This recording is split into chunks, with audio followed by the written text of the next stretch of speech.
EDG's main issue against the game against mates stems from something you will never guess. On paper, Viper Killjoy Neon is objectively the most stable Haven comp right now, but EDG opting for Chamber instead of Killjoy means that a lot of small dangerous nuances are suddenly in play now, and most of them weren't accounted for in this game. Combined with a lack of understanding of the enemy's specific win conditions, and suddenly we see rounds like these that slip away slowly when realistically they can easily be avoided. Even with mates having free reign in acting on their win condition and systematically exploiting all of EDG's leaks for the majority of this map, this game was still immensely close, which tells us that EDG could have absolutely dominated this map. But let's break down the standout rounds that you could have missed, and more importantly, why they mattered. The biggest issue starts on defense, specifically a misunderstanding of variants, sightlines, and how those should change based on gun advantage and the limitations of a chamber comp. Let's start with a perfect example, the first anti-eco. So the moment you swap Killjoy for chamber, garage info becomes a leak almost every single round, unless you commit either chamber trip there or a body there. This is something mates abused repeatedly.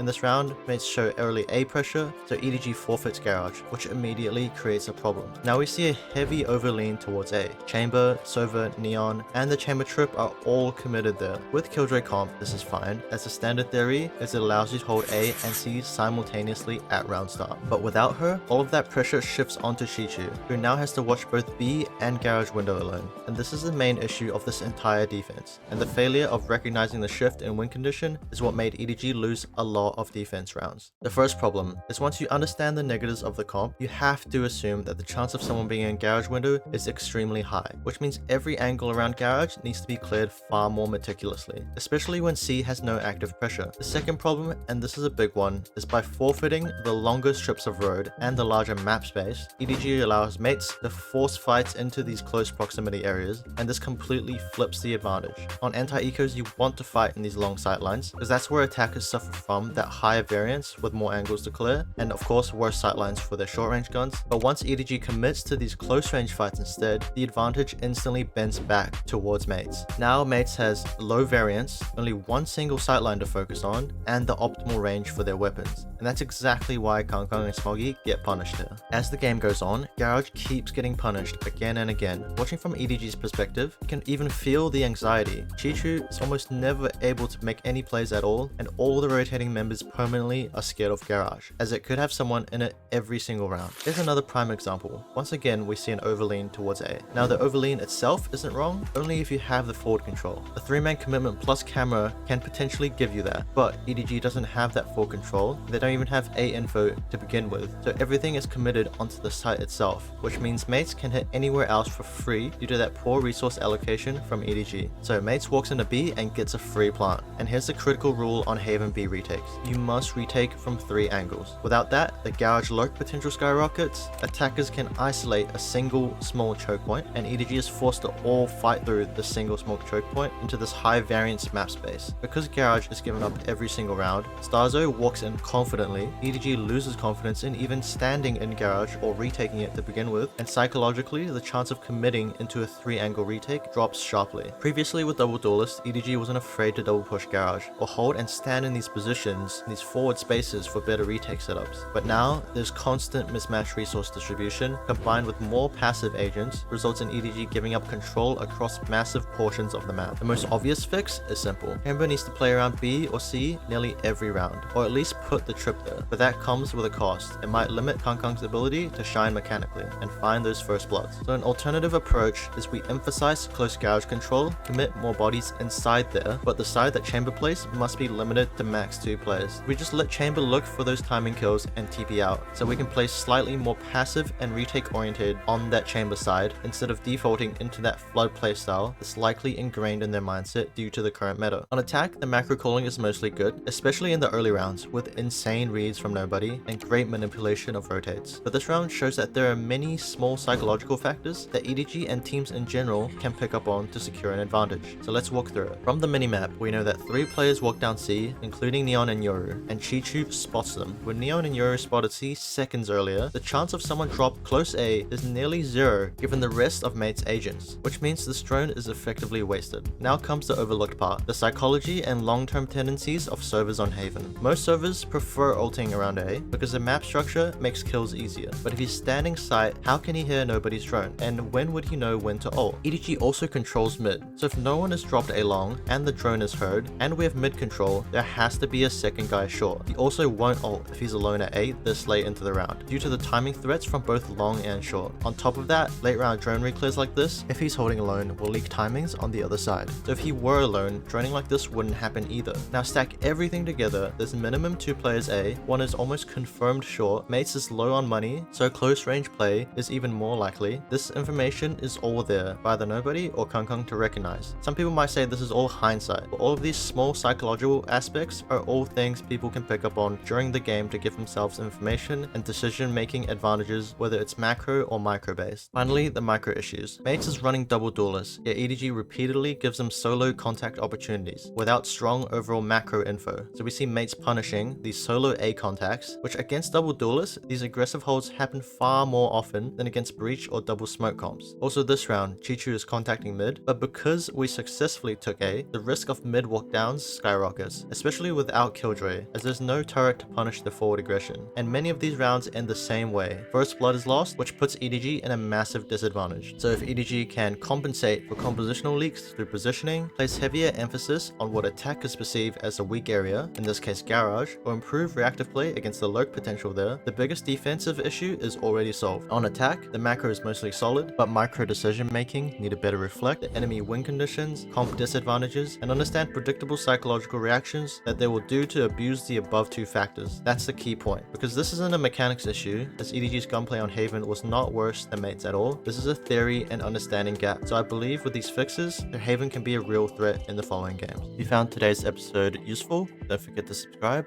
I'll be uploading weekly.